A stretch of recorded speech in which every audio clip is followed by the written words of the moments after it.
Pada sore hari ini, terima kasih untuk Pak Riki ya dari Perkantas sebagai Sekjen atau Sekretaris Jenderal dari Perkantas Indonesia. Selamat datang Pak Riki. Dan ada Bapak Stanley juga sebagai Fasilitator Umum JDPN. Selamat datang Bapak, selamat sore dalam acara podcast kita. Dan tentu ada ibu kita yang paling cantik, Ibu Sela Herawati, Sekretaris TCI Indonesia. Betul Bu? Ya, selamat datang dalam acara podcast kita. Dan tentu sebagai tuan rumah, Bapak Pendeta Petrus Kondorora sebagai Direktur LPMI Indonesia. Selamat datang. Terima kasih sudah hadir dalam acara podcast ini. Kita berharap dengan podcast ini akan menjadi sebuah kolaborasi yang sangat baik di antara lembaga-lembaga Kristen di Indonesia. Dan menghadirkan bapak-bapak yang luar biasa ini tidak mudah. Tetapi ini sebuah kesempatan yang sangat baik. Dan saya percaya ini akan menjadi cikal bakal kegerakan anak-anak muda di Indonesia.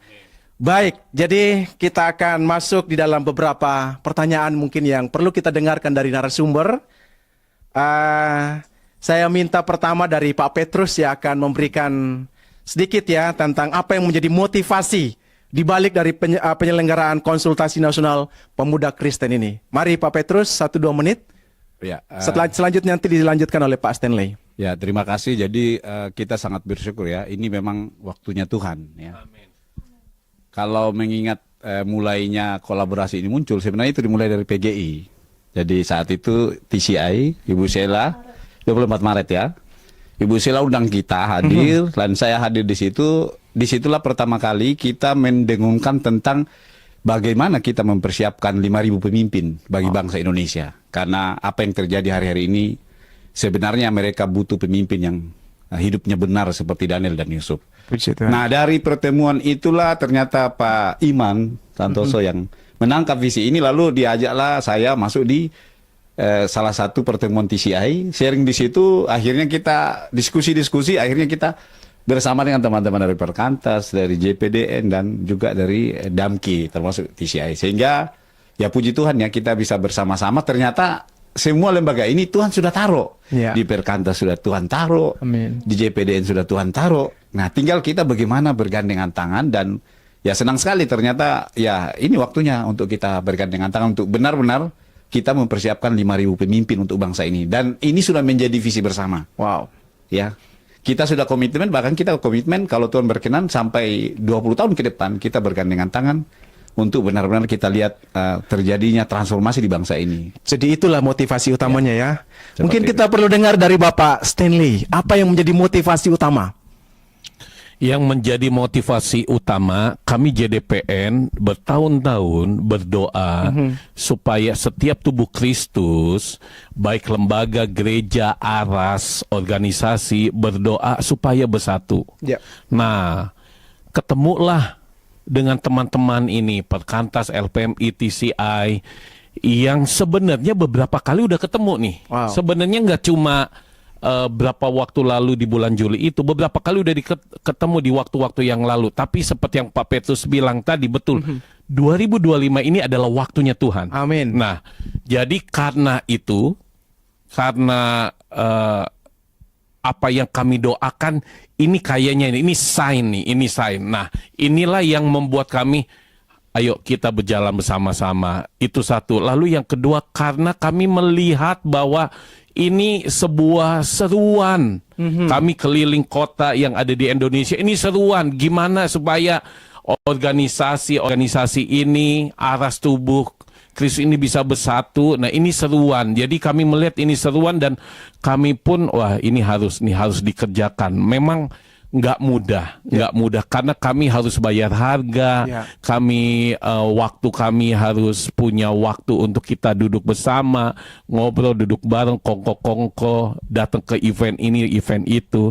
Nah, dua hal inilah yang membuat kami ada dan mau 28 Oktober 2025 ini menjadi sesuatu yang lebih besar lagi. Jadi untuk tanggal bangsa 28 Indonesia. nih ya menjadi sesuatu Yes. yang lebih besar. Yes. Luar biasa. Terima kasih Pak Petrus dan juga Pak Stanley. Ya. Saya kira sahabat muda Indonesia kita sudah mendengarkan apa ya yang menjadi motivasi utama dari kita semua dan mengadakan acara ini secara bersama. Baik, saya menuju ke Pak Riki dan juga Ibu Sheila. Ini ada pertanyaan berikutnya. Apa sih yang menjadi tantangan terbesar bangsa dan negara saat ini, bahkan gereja umat Kristen di Indonesia yang hari-hari ini kita lihat?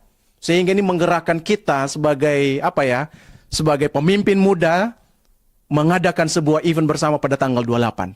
Kira-kira apa nih Pak Riki tantangan besar yang dihadapi bangsa dan negara?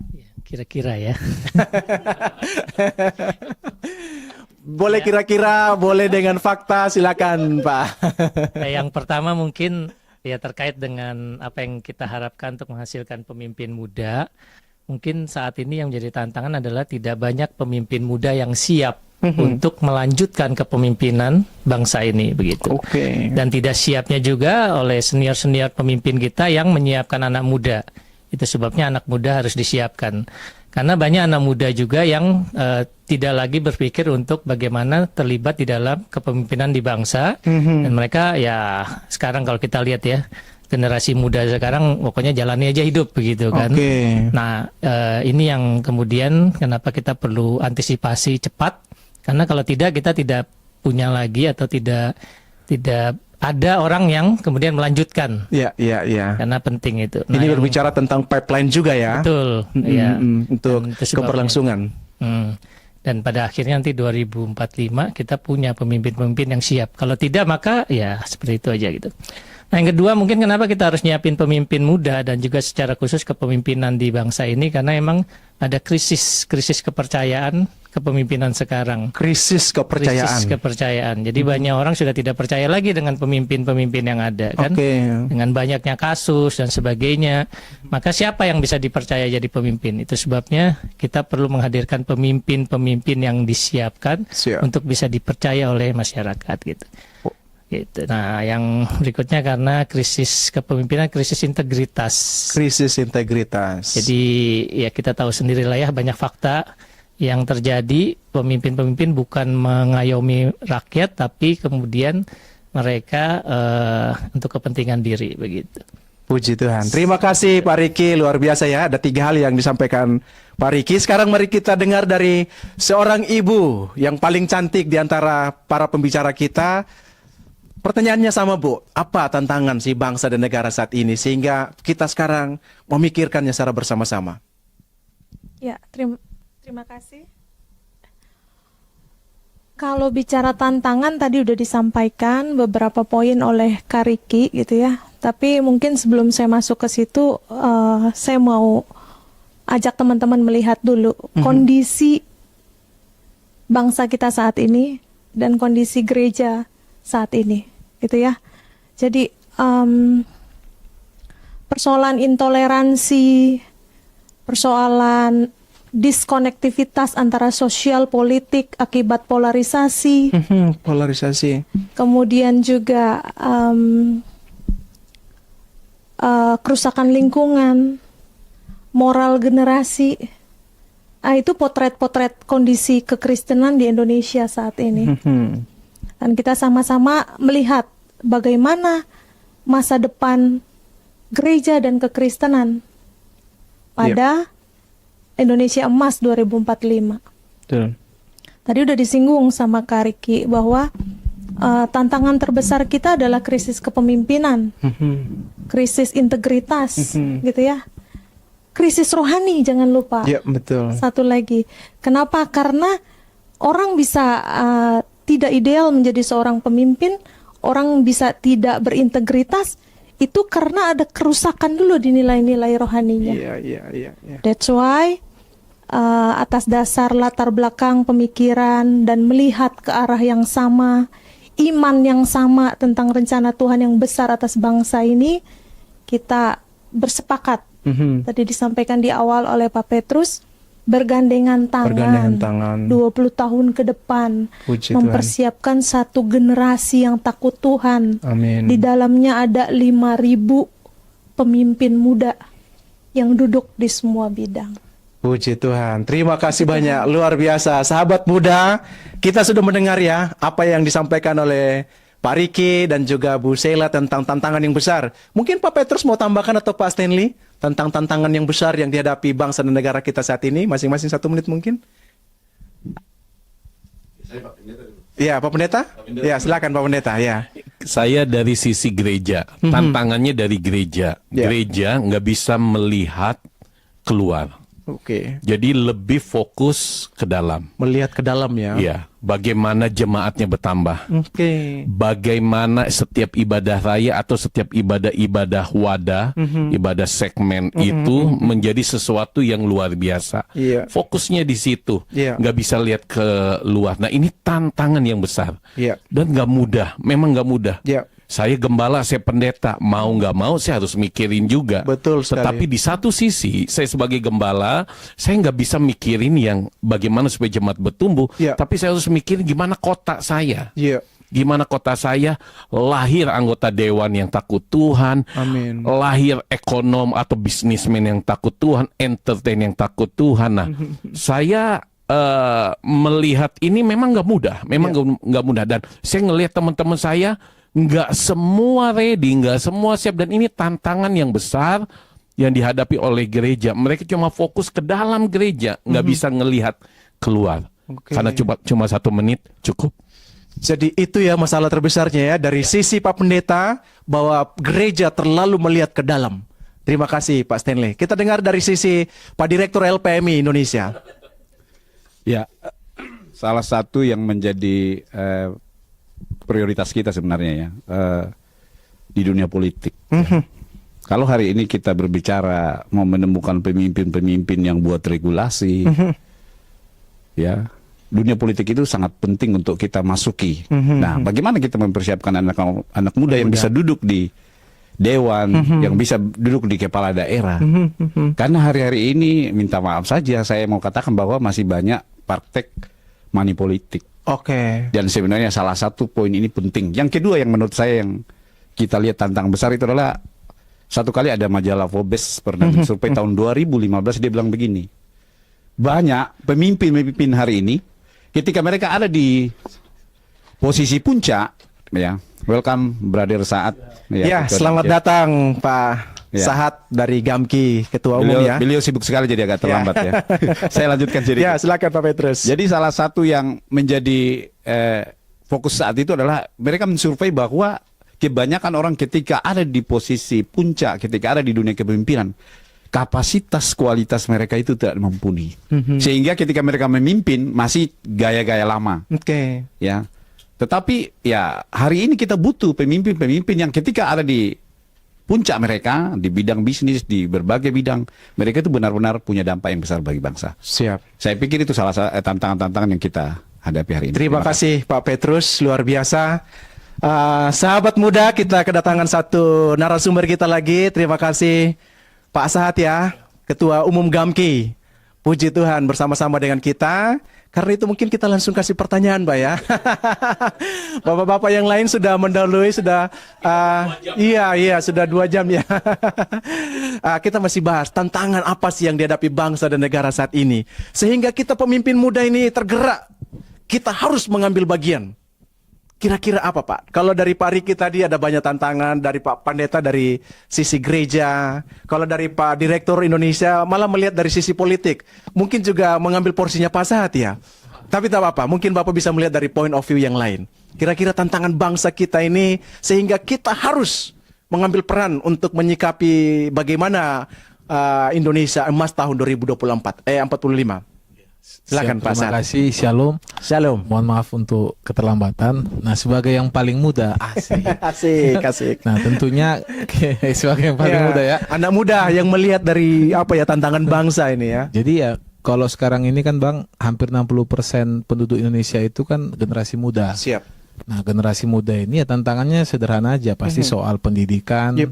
jaminan kesehatan. Nah, setelah lulus mau kerja di mana? Oke. Ada nggak peluang untuk kerja? Oke. Nah, setelah bekerja, pastinya pingin punya tempat tinggal. Oke. Nah, ada nggak kesempatan untuk bisa memiliki tempat tinggal. Oke. Apakah itu bentuknya rumah, apartemen atau lainnya. Nah, setelah itu mau menikah. Iya. Nah, ini semua kan pasti ujung-ujungnya soal biaya, Bang. Iya, Jadi betul. menurut kita ini sekarang ya tantangan generasi muda ini yang menjadi tantangan utama. Iya. Nah, sehingga dengan kita sebagai generasi muda ini punya tantangan, apakah kita hanya diam saja dengan semua tantangan kita, Betul. atau pada akhirnya ya menunjukkan kepemimpinan kita masuk ke dalam sistem apapun itu, bisa pemerintahan, bisa di birokrasi, bisa juga di perusahaan dan lain-lain, agar kita kemudian bisa menjawab persoalan tadi pendidikan, kesehatan, pekerjaan dan lain-lain. Iya. Nah, kemudian visi Indonesia Emas yang juga Iya. menjadi visi kita bersama itu 2045, ini kan yang akan mengisi itu adalah generasi emasnya, yaitu generasi emas. muda. Betul. Nah, jadi menyiapkan generasi emas ini tentu yang paling penting supaya 2045 itu generasi mudanya nggak hanya jadi penonton, Nah, tapi jadi termasuk pemain gitu ya. ikut terlibat juga. Terlibat, Mau ya. jadi pemain, jadi sutradara, jadi Iya, iya. wasit, tapi Iya. ya ikut terlibat, Ikut nggak hanya terlibat. penonton. Ya, Siap. kalau kita kemarin baru nonton sepak bola kan, Iya, betul. ya, sedih kita semua. Sedikit, ya. Tapi contoh misalnya Iya. bahwa generasi muda kita, ya kita harapkan kan justru potensi-potensi lokal itu ketika kita dorong mereka kemudian bisa berkiprah menjadi pemain, Iya. nah akhirnya bisa meraih prestasi-prestasi apapun itu. Siap. Baik di olahraga, baik Di di semua segmen kehidupan semua ya. segmen kehidupan. Nah, ini yang menjadi semangat dari apa yang diharapkan dari 5 lembaga ini, Bang. Siap, Kira-kira kolaborasi begitu. 5 lembaga ini ya. Betul, siap. Tapi menarik Bang Saat, saya panggil Bang aja ya. Tadi bicara tentang sistem. Anak muda yang akan masuk di dalam sistem. Seringkali anak muda itu waktu masih muda sangat idealis sekali. Tapi begitu dia masuk dalam sistem, dia tergirus, terbawa arus oleh sistem yang sangat besar itu. Nah bagaimana? Ini juga menjadi sebuah tantangan. Bagaimana Bapak juga melihat dalam banyak kasus seperti itu? Ya, nggak konsisten Abang. Tadi Bang, sekarang Bapak. Iya sorry. Jangan Abang, Bapak, Bang, ya, Bang ya, aja. ya, Bang, ya. Biar tetap kelihatan muda. Kalau jadi Bapak jadi Iya, merasa betul, tua betul. gitu. Merasa tua ya Siap, kalau Bapak izin, ya. Bang. Iya. Tapi kan sudah Bapak juga kan? Ya sudah. Oh iya. 3 Nah, jadi kalau soal itu memang kalau seringkali kan karena kita berjuang sendiri, Pak. Siap. Sehingga ketika berjuang sendiri, ketika masuk ke dalam sistem tidak ada komunitas yang saling menguatkan. Komunitas ya yang saling menguatkan, jejaring yang bisa saling mengingatkan juga kan, Iya, saling iya, menopang, sehingga ketika ada hal-hal yang dihadapi di dalam sistem dia tidak sendiri, Bang. Yang ada Siap. kalau sendiri ini kan gampang jatuh, gampang goyah, Betul. atau pilihannya ya daripada dia di dalam ya menghadapi dinamika seperti itu, menghadapi tantangan itu, mending dia keluar kan, Iya, begitu Bang. iya, Nah, iya, makanya iya. semangat dari komunitas ini kita tidak lagi dilihat dari perbedaan organisasi kita. Iya. Masing-masing pasti punya ciri khasnya, Bang. Iya. Tapi bagaimana setiap talenta-talenta yang punya visi yang sama kita pertemukan, Bang. Luar biasa. Nah, sehingga ketika mereka masuk ke dalam apapun itu medan layarnya, Bang, ya mereka udah punya komunitas itu, Bang. Siap, Udah saling betul. mengenal, tidak lagi merasa segan-segan begitu kan. iya, Tapi iya. ayo kita terbuka apa persoalannya. Nah, ayo kita hadapi bersama tantangan di dalam, Bang. Begitu, Bang. Luar biasa ya, super. Sahabat muda, kita sudah mendengarkan jawaban yang sangat luar biasa dari Bang Saat. Maaf Bang Saat, kita kasih pertanyaan langsung 2 ya. Ya gitu, karena ya, jadi memang apa yang disampaikan Bang Saat luar biasa, sahabat muda yang mendengarkan podcast kali ini, bahwa kalau sendiri pasti jatuh. Ini ada banyak lembaga yang mau bergabung, silakan masuk gitu ya, supaya bisa berdiri kuat dengan integritas yang ada, bisa sama-sama menghadapi tantangan bangsa dan negara. Baik, kita lanjut kepada pertanyaan selanjutnya supaya kita tidak berlama-lama. Kita hanya podcastnya 30 menit Bang Saat gitu ya. Jadi saya menuju ke Bu Sheila. Jadi ya karena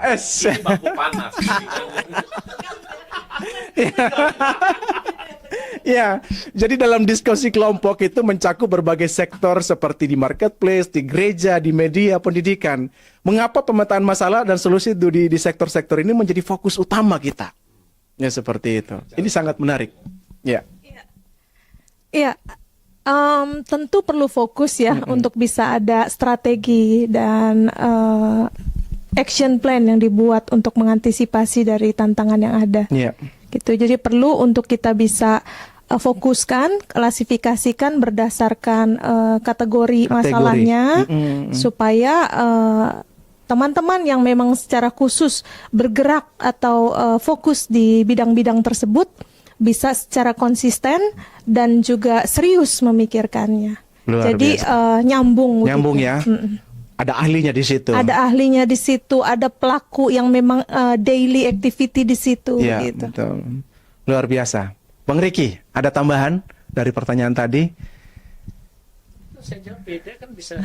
Bisa. Berbeda namanya juga. Ya, dari perspektifnya Bang Riki sebagai sekjen ya, Sekretaris Jenderal Perkantas ya. Sebenarnya harapan kami sih bukan 5, tapi semua. Oh. Cuman kapasitas kami kan tidak besar juga. Itu Iya, sebabnya kami mengajak semua orang atau semua mereka yang punya konsen untuk membangun bangsa Indonesia bergabung dan kita bisa garap semua bagian. Nah, sementara ini memang kita mulai lebih baik mulai kan daripada tidak ada yang mulai kan begitu. Itu sih. Nah. Luar biasa. Terima kasih ya. Jadi kita harus mulai. Sahabat muda yang mendengarkan podcast kita, jangan menunda-nunda untuk tanggal 28 para pemimpin gereja lembaga untuk bergabung. Karena itu saya menuju ke Pak Stanley. Siapa saja target peserta yang diundang untuk hadir dalam acara ini dan mengapa cakupannya sangat luas sekali, Pak? Siapa saja, Ya. kalau dia merasa pemimpin di organisasi masyarakat Kristen, kalau dia merasa pemimpin ARAS, pemimpin ketua muda sinode, atau pemimpin muda dari lembaga-lembaga yang ada, nah mereka wajib ada Wajib ya. di sini. Dan ini bukan acara kami berlima, tapi ini acara bersama. Wow. Mungkin Ya, baru jadi berlima ya, acara nanti bisa bersama. berbanyak ya. Iya, karena nongkrongnya baru berlima. Iya, iya. Nanti kalau udah nambah 100 jadi 105. Nah, Puji Tuhan. itu Luar biasa. lalu cakupannya semua, pokoknya siapa saja mereka yang punya hati untuk berkolaborasi Kolaborasi. untuk Indonesia emas emas. ya. Mari 2045. kita bersama-sama. Jadi cakupannya, kalau dia pemimpin ARAS ya tentu kita perlu. Kalau dia pemimpin sinode, tentu kita perlu mereka. Pemimpin lembaga Kristen, pemimpin organisasi masyarakat Kristen, kita perlu mereka. Jadi cakupannya juga siapa saja. Luar biasa. Siapa saja yang ada di Indonesia ini, mari datang kita sama-sama berkonsultasi nasional. Fokusnya Indonesia Emas. Indonesia Emas. Pemuda untuk 2045. Luar biasa. Saya pikir jawaban Pak Stanley sudah mewakili kita semua ya. Karena itu saya melanjutkan pertanyaan berikutnya kepada Pak Petrus. Ya, kolaborasi dan penyelenggara acara ini sangat beragam, termasuk LPMI, GAMKI, Perkantas, TCI, juga JPDN. Bagaimana kolaborasi ini terbentuk dan apa signifikansinya? Pak Petrus. Ya, sebenarnya terbentuknya ini karena memang yang seperti yang saya bilang di awal ya, kita mulai dari acara di PGI lalu, tetapi setelah kita diskusi-diskusi dan kita ketemu dan akhirnya LPMI buat Expo di Makassar, lalu kita undang teman-teman dan ternyata memang sudah kita sehati ya. Puji Tuhan. Satu panggung. Satu panggung ya. Ya, Luar kayaknya biasa. dulu agak sulit ya. Bahkan dulu sepertinya Bro Stanley itu dengan Bro Ricky itu agak sulit. Oh, Ya, begitu. Dulu sama-sama. Ya, sama. Itu kira-kira kenapa Pak Petrus itu? Makanya waktu di Makassar itu kan saya tanya mereka, boleh tidak Bro dua dikasih satu kamar? Oh. Tentu satu beda ranjang. Oh, gitu ya. Mereka satu kamar ya. Jadi ya inilah saya pikir inilah waktunya ya, dan ini memang Tuhan taruh dan kita bersyukur ya ada orang seperti Pak Imam, ada senior-senior kita Pak Win, Iya. di LPMI ya, Iya. banyak teman-teman ya. Bahkan juga ketika sharing ya, saya jujur ketika suatu saat benar-benar diteguhkan Tuhan, ini sharing sama beberapa profesor. Bahkan kami punya grup itu sebelumnya kita ketemu dengan teman-teman, ada beberapa profesor, ada doktor tentang bagaimana kita benar-benar serius mempersiapkan pemimpin. Ternyata ketika sharing tidak ada satupun yang tidak tertarik. Bahkan ada yang bilang, Pak Petrus saya mau terlibat. Jadi seperti Bro Stanley bilang tadi ya, jadi saya lihat memang ini waktunya Tuhan. Ini bukan karena kita lembaga ini, Iya. tapi ini memang waktunya Tuhan. Dan saya pikir salah satu yang menjadi doa dari Tuhan Yesus ya, doa Tuhan Yesus itu kita bergandengan tangan. Puji Tuhan. Saya pikir tidak ada cara lain untuk mentransformasi Indonesia ini kecuali kita bergandengan tangan. Amin. Dan kita memang berbeda-beda, tapi ketika kita berbicara bagaimana menjangkau Indonesia ini ya, kita bergandengan tangan. Ada perbedaan-perbedaan di dalam organisasi masing-masing, justru itu menjadi kekayaan. Kita perkuat satu dan yang lain, dan kita tidak fokus pada kekurangan, tetapi fokus pada kekuatan lembaga, termasuk di acara tanggal 28 nanti, kita sudah mengajak ada beberapa dari teman-teman lain, Ya, ayo ya. kita bergandengan tangan, dan mereka bersedia. Siap. Ya, ada dari full gospel ya. Saya lihat Brother Yusuf itu bilang, Pak Petrus minta maaf saya tidak hadir, saya akan ikut di Otsum. Oke. Jadi semakin banyak orang yang tertarik dengan visi ini, dan saya pikir ini waktunya, ya ini waktunya Tuhan. Luar Tinggal biasa. kita kerjakan ya. Tanggal 28 saya pikir itu momentum yang sangat penting. Teman-teman minta maaf karena kita punya targetnya hanya 150 Brother Stanley. Jangan sampai semua orang datang nanti. Tidak cukup. Karena kita punya tempat di bawah hanya nampung 150. Jadi Berarti kita cari tempat lain suatu saat Pak Petrus ini. ya, kita memang memulai dari Yang kecil dulu ya? Yang kecil, ya, kecil-kecil. Ya, saya ingat dulu waktu kita mulai diskusi ini, sebenarnya kan kita Zoom ya, saya ada di Salatiga. Ya. Dan kita Zoom hanya tidak sampai 1 jam kita Oke. diskusi, gimana kalau kita buat acara bersama-sama. Nyambung langsung ya. Dan itu yang luar biasa, biasanya kan susah itu kalau kita Mungkin karena beda-beda ada kan? Pak Petrus, mungkin karena ada TCI di situ. Saya tidak tahu. Iya, iya kan? Iya. Oh iya. Karena iya, jadi kalau kehendak Tuhan itu tidak terlalu sulit, tidak Iya. terlalu rempong orang bilang ya, tidak terlalu rempong. Karena sudah Ya, satu visi easy gitu going ya. easy Iya, going ya, iya, seperti. iya. Jadi itulah ya, ini cara Tuhan, dan saya juga yakin ini semua bisa terjadi karena doa kita punya senior-senior. Ya. Orang-orang tua kita di gereja, di berbagai arah ya yang berdoa, sehingga ya puji Tuhan kita mulai. Puji Tuhan, luar biasa. Terima Kita kasih. dengar dari ibu kita yang cantik sendiri, Ibu Sheila. Kira-kira dengan apa ya, dengan roadmap yang ada ini untuk tanggal 28 ya, untuk pemuridan dan generasi pemimpin Kristen, kira-kira apa sih yang kita ingin capai dari acara ini? Sekali lagi mungkin dari sisi Ibu Sheila. Ya, jadi pada 28 Oktober nanti itu kan tadi disampaikan Paslah Hari kapasitas Sumpah ruangan. Pemuda itu ya Bu. Ya, hari momentum Sumpah Pemuda. Kemudian 150 orang kapasitas ruangan. Ruangan ya. Harapannya yang hadir pemimpin supaya ada koordinasi dan ada decision maker yang bisa dibuat keputusan bahwa kita sepakat untuk bersama-sama. Dalam kerangka acuan acara kita buat kurang lebih 75 sampai 80 lembaga yang mewakili lembaga untuk Dan hadir. gereja juga boleh? Tentu, Puji tadi Tuhan. dibahas bahwa ketua pemuda dari sinode, atau Sinode, gereja, ya. dari ARAS, dari lembaga-lembaga pelayanan, hadir sama-sama kita brainstorming, Oke. membahas tantangan-tantangan apa sih yang dilihat dan dirasakan oleh teman-teman pemimpin muda ini dalam setiap bidang kita bagi, dan kemudian kita akan hasilkan roadmap. Oke. Kesepakatan dulu pertama, yang kedua roadmap. Roadmap-nya. Roadmap ini kerja 20 tahun, kita akan bagi dalam 4 periode. Ya, ya. Periode pertama itu 5 tahun, 2026 sampai 2030. Iya. Dan kemudian kita akan sepakati action plan-nya. Iya. Apa yang kita buat dalam 5 tahun ini.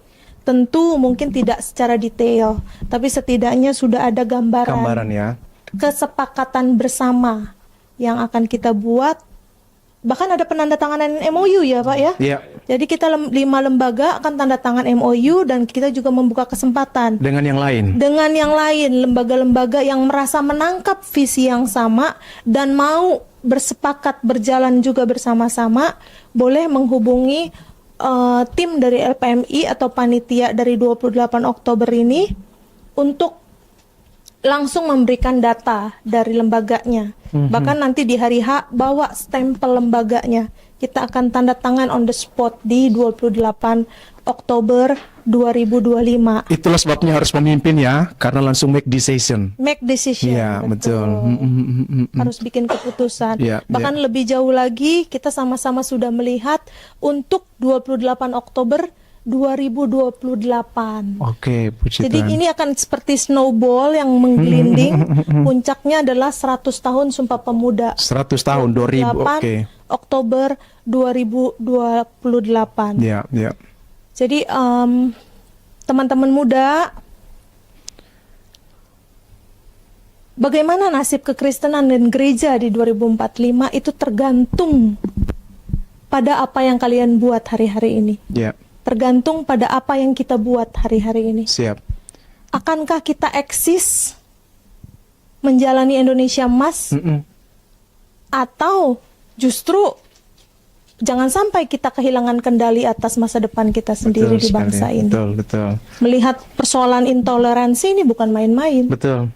That's why ajakannya kita bergandengan tangan, bersama-sama kita memikirkan dan bekerja untuk bangkitnya satu generasi yang takut Tuhan, divine reversal, pembalikan keadaan, Betul. memegang kendali atas masa depan Indonesia yang Tuhan rancangkan.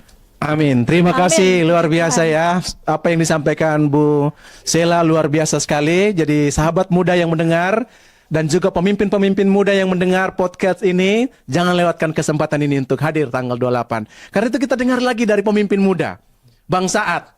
Ya, kira-kira pertanyaan yang sama tadi dengan Bu Sela ya. Kira-kira apa sih yang menjadi target utama kita? Mungkin dari perspektif sebagai anak muda yang jadi pemimpin anak muda saat ini. Ya, jadi Ya. ini semangat salah satunya dari Yohanes 17 ayat 21, Bang. Oke. Supaya mereka semua menjadi satu. Jadi satu. Agar bahwa engkau di dalam aku dan aku di dalam engkau, nah, agar dunia percaya kan, Bang. Bahwa kita adalah satu. Jadi kan Oke. jadi pada akhirnya kan agar dunia ini percaya bahwa ya tubuh Kristus ini ya bersatu, tidak kemudian bergerak sendiri, punya tujuan tapi kemudian jalan sendiri begitu, Bang. Dan kita berharap lewat kegiatan di Jakarta ini akan menginspirasi juga teman-teman muda dari berbagai lembaga di daerah-daerah. Puji Tuhan. Akhirnya mereka mau juga untuk duduk bersama, bikin acara bersama, satu kamar bersama tadi kan. Misalnya kan. Jadi akhirnya semangatnya itu muncul gitu, Bang. Semangatnya Tidak muncul. lagi mungkin sering ada cerita zaman saya dulu mahasiswa, saya misalnya di navigator, Bang. Kadang kita misalnya dengan lembaga Terkotak-kotak LPMI, gitu ya. Perkantas, ada Sion, ada beberapa GMKI, Iya, itu iya. sering masing-masing gitu Iya, terkotak-kotak. iya, Tapi iya, dengan iya. semangat dari para tokoh Pemimpin ini. pemimpin-pemimpin di tingkat nasional, mudah-mudahan ini jadi inspirasi. Inspirasi. Jadi betul. contoh bagi teman-teman generasi muda lainnya. Siap. Dan akhirnya ada ketika kita bersama kan ada perubahan-perubahan besar, Bang, yang Puji kita Tuhan, harapkan bisa pasti itu. terjadi, Bang. Karena firman Tuhan bilang ketika kita bersatu, disitulah berkat Tuhan akan dicurahkan. Amin. Ya, kita tadi banyak menyebut ya target pemimpin 5.000. Ini luar besar juga ini. Karena itu kita mau dengar dari Pak Petrus. Bagaimana strateginya ya sampai 2045 bisa menghasilkan pemimpin ya seperti yang kita sudah bahas dari tadi. Silakan Pak Petrus. Iya, ketika bertemu dengan teman-teman, salah satu yang saya sampaikan bahwa kita tidak bisa lagi jalan masing-masing, ya. Kita perlu bergandengan tangan. Jadi hal yang paling pertama seperti kita tidak hanya memuridkan mereka, ya. Itu sangat penting. Mereka terima Yesus, mereka dimuridkan. Tetapi setelah itu kita memang harus secara sengaja persiapkan leadership mereka. Oke. Nah itu sebabnya kalau di LPMI kita sudah punya materi leadership, tapi tidak cukup sampai di situ. Kita harus menyiapkan wadah di mana mereka itu benar-benar fokus. Misalnya kita sudah tentukan ya orang yang memang mau kayak bisnismen, ya udah ada banyak tokoh-tokoh Kristen yang memang ahli di bidang itu. Dialah yang akan kita minta bantuan untuk coach mereka, sampai mereka ada di puncak. Oke. Terus didampingi, di coach oleh semua lembaga-lembaga yang ada, termasuk gereja. Mereka terus dimuridkan, ada di dalam komunitas, tetapi harus ada orang-orang yang coach mereka yang memang ahli di bidangnya.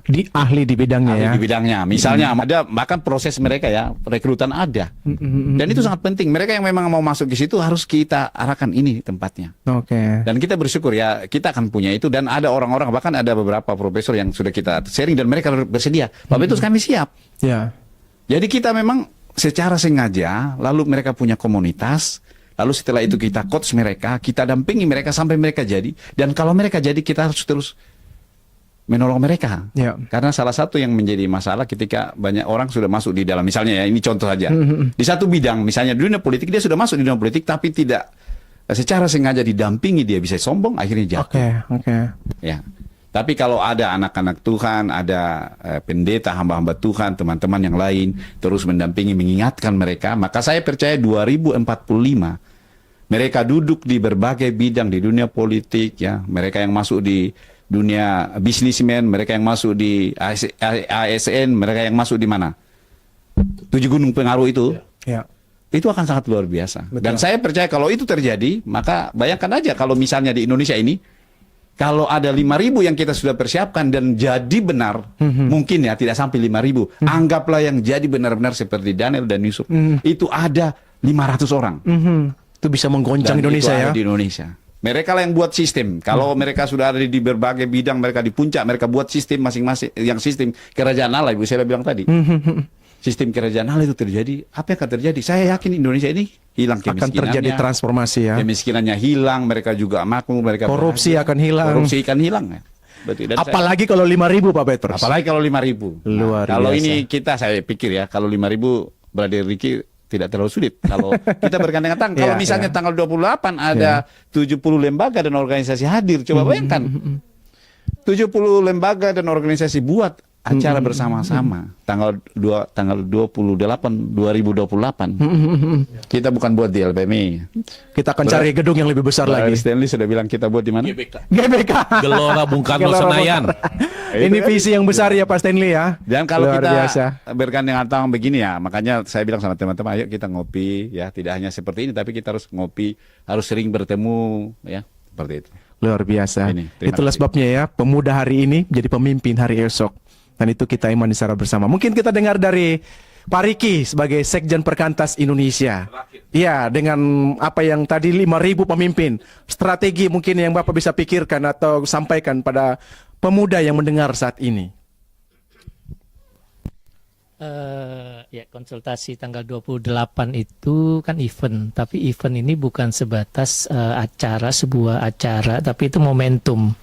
Nah, momentum untuk menghasilkan 5.000. Tapi kalau untuk sampai 5.000 harus satu dulu kan. Oke. Nah, satu itu kita muridkan, maka murid yang memuridkan itu akan sampai kepada 5.000. Cuman murid yang kita muridkan adalah murid yang memang kita muridkan untuk jadi pemimpin gitu. Puji Tuhan. Nah, kalau semua lembaga bergandengan tangan dan memuridkan pemimpin, maka kita akan menghasilkan bukan hanya 5.000 sebenarnya. Bahkan 5.000 itu lebih. kalau semua lembaga bergerak dan seluruh Indonesia bergerak, itu bisa lebih kan gitu kan ya. Jadi kita harus mulai. Nah, mulai dari mana? Mulai dari diri kita dulu gitu.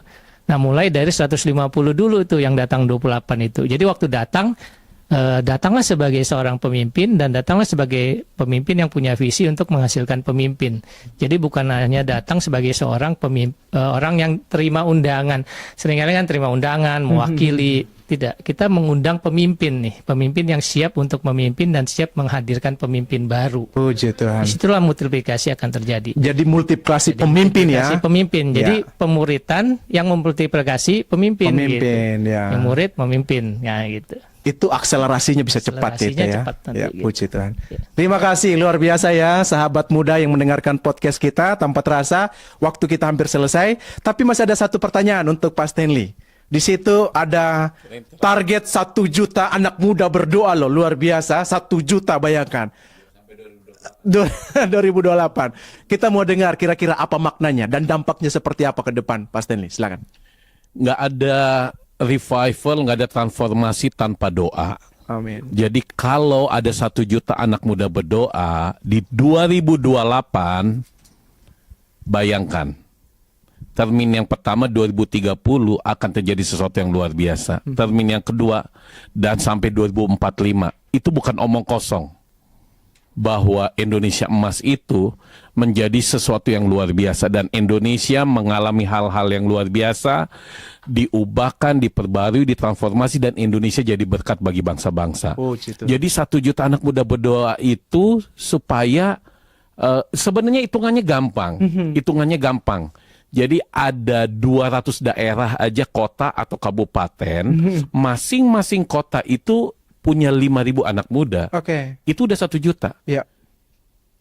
Jakarta nggak mungkin cuma 5.000. Betul. Bekasi nggak mungkin, Bogor nggak mungkin. Populasi besar sekali Tapi ya. seandainya satu daerah itu 5.000 dengan 200 kota atau kabupaten, angka itu akan luar biasa. Belum lagi dari sinode. Sinode ada sekian ribu sinode Ya. dari semua arah. Nah, jadi 1 juta anak muda berdoa untuk apa? Supaya 2045 itu bukan omong kosong. Kalau ada 1 juta anak muda berdoa, pasti Kegerakan rohani politik itu terjadi, berubah, ekonomi berubah, pasti yang mau korupsi akhirnya dia balikin uangnya. Nggak usah pakai RUU, dia udah balikin nih. Dia nggak usah pakai RUU. Roh Kudus menggerakkan hatinya. Karena bayangin 1 juta Iya. anak muda berdoa. Iya. Itulah kira-kira. Luar biasa Pak Stanley, visi yang sangat besar sekali. Amin. Saya membayangkan Pak Stanley ketika saya menonton film Facing the Giant ya. Itu kan anak-anak muda tuh ketika mereka berdoa berkelompok-kelompok di lapangan itu. Yes. Dan revival itu terjadi. Yes. Dan saya membayangkan 1 juta angka yang sangat besar sekali. Yes. Dan itu jikalau terjadi, saya pikir kegerakan besar terjadi di Indonesia. Amin. Saya pikir sahabat muda, Dan kita harus Facing the Giant itu kan otaknya lahirnya dari mana? Dari LPMI Internasional. Iya, iya, iya. Iya, iya. Luar biasa. Ya, ya, kita sudah masih pingin ya sebenarnya ya, masih banyak bangsaat nih, bangsaat ya betul ya. Masih banyak sebenarnya yang mau disampaikan, tapi waktu kita harus membatasi kita. Sehingga kita harus menutup, tapi kita perlu mendengar statement, closing statement ya, statement dari bapak-bapak dan ibu yang paling cantik. Karena itu kita mulai dari paling muda aja ya. Ya, kita harus dengar yang paling muda. Ya, seperti itu. Iya, Bang Saad, Harus silakan. yang muda di depan. Ya, harus yang muda yang di depan karena kita bicara tentang yang Yang muda. muda, betul. Ya, seperti itu.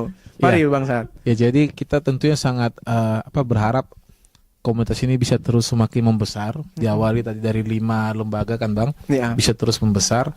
Karena setiap kita ini kan punya kelebihan kekurangan masing-masing. Betul. Contoh misalnya kayak kita di Gamki, itu Betul. kan rutin ada persekutuan ibadah. Nah, saya sudah sempat bilang waktu kita kumpul retreat beberapa minggu lalu, nanti di ibadah itu bisa mengundang dari LPMI, Betul, Perkantas, betul. JDPN. Nanti siapa yang mungkin mau pengurutan lebih jauh bisa nanti oleh teman-teman. betul, Jadi kita kan betul. saling mengisi. Tadi misalnya Ya. untuk sekolah politik Gamki yang Ya, ya. di depan. Ya, ya, Begitu ya. juga untuk peran-peran lain misalnya ada Dengan spesialisnya masing-masing ya. betul. Nah, Wah. itu yang menurut saya sangat bagus dan sangat menarik untuk bisa terus dikembangkan begitu kira-kira. Wah, Bang. luar biasa. Pemimpin muda yang di luar sana ya, ini sangat menarik sekali closing statementnya. Karena itu jangan lewatkan kesempatan tanggal 28. Kita dengar dari Ibu Sela. Closing statement. Closing statement. Oke, baik. Saya pernah berpikir, bahkan bertanya kepada Pak Iman ya, Bapak Rohani saya, apa sih Pak yang menyebabkan gereja atau lembaga pelayanan itu sulit bersatu?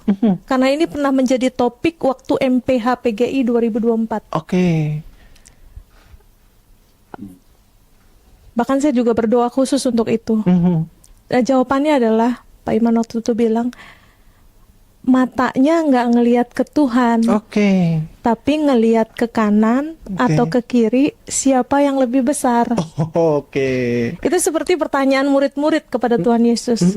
Guru, siapakah yang terbesar di antara kami? Oke. Dan Gitu berharap kan? Tuhan Yesus milih salah satu di antara mereka. Iya, ya. gitu. Jadi kalau tadi diminta closing statementnya adalah, mari kita sama-sama berdoa untuk punya mata yang tertuju sama Tuhan.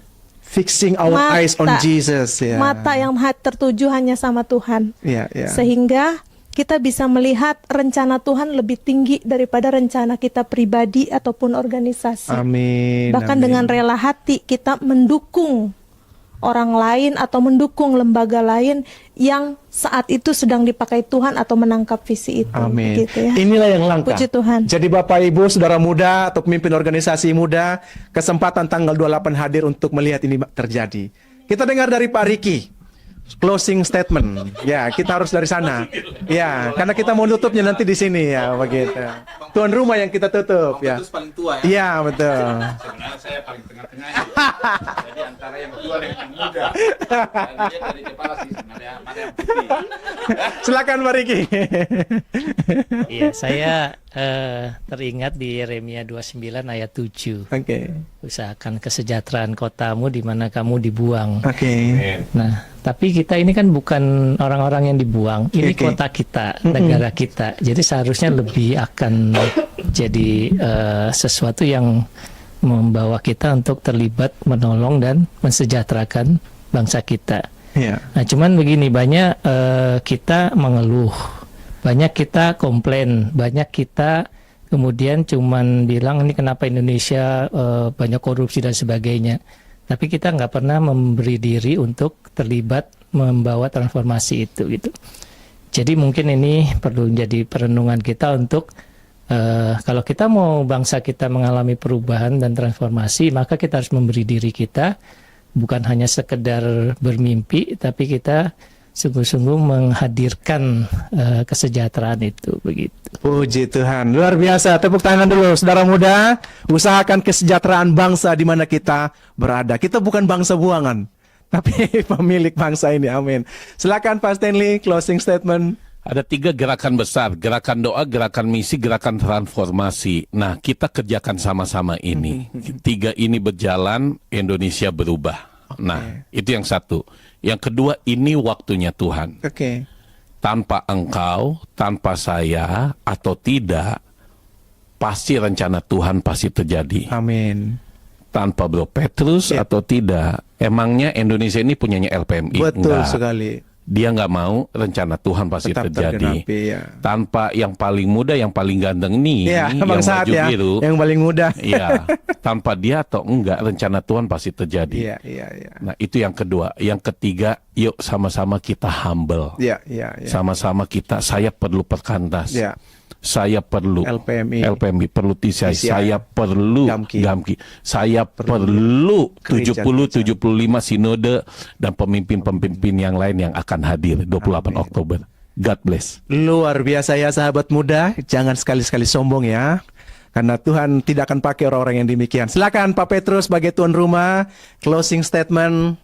Ya, saya suatu saat ya seperti benar-benar nangkap ya, kenapa bisa Daniel itu adalah orang buangan, tapi Tuhan pakai di zamannya. Kenapa Yusuf dipakai Tuhan untuk menyelamatkan bangsanya, di bukan tempatnya. Lalu muncul pertanyaan, kenapa kau ada di Indonesia ini? Tapi kenapa Tuhan tidak bekerja? Sehingga saya menemukan karena doa Tuhan Yesus belum terjawab.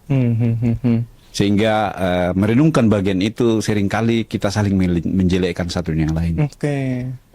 Ya, akhirnya itu tidak terjadi. Iya. Maka ya kita bersyukur kami sudah 5 lembaga ini, ya bahkan yang lain akan bergabung. Mari kita tidak melihat kekurangan satu yang lain. Mari kita fokus bergandengan tangan. Saya percaya tidak ada cara lain untuk mentransformasi bangsa ini selain kita bergandengan tangan. Tidak ada yang lebih kuat, tidak ada yang lebih hebat, tidak ada juga yang paling kecil, tidak ada juga yang paling besar. Semua kita, kalau kita mengambil bagian kita, porsi kita, maka saya percaya 2045 itu akan benar-benar kita melihat 5.000 pemimpin, dan saya yakin bangsa ini akan berubah.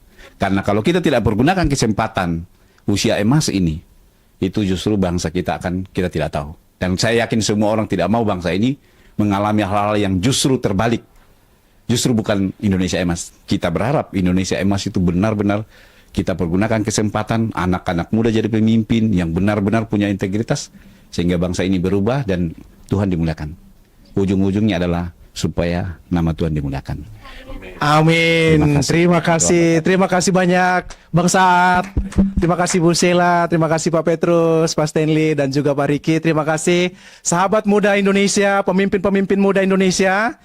Tidak terasa waktu kita sudah selesai, dan saya teringat sebuah quotation ya. Hanya sekali kita hidup dan itu akan segera berlalu, tetapi apa yang kita perbuat untuk Kristus itu akan kekal sampai selama-lamanya. Jadi jangan sia-siakan masa muda kita, pemimpin-pemimpin muda, mari kita bergandengan tangan supaya apa yang kita perbuat itu berdampak kekal dalam kerajaan surga. Terima kasih, Tuhan Yesus memberkati. Shalom.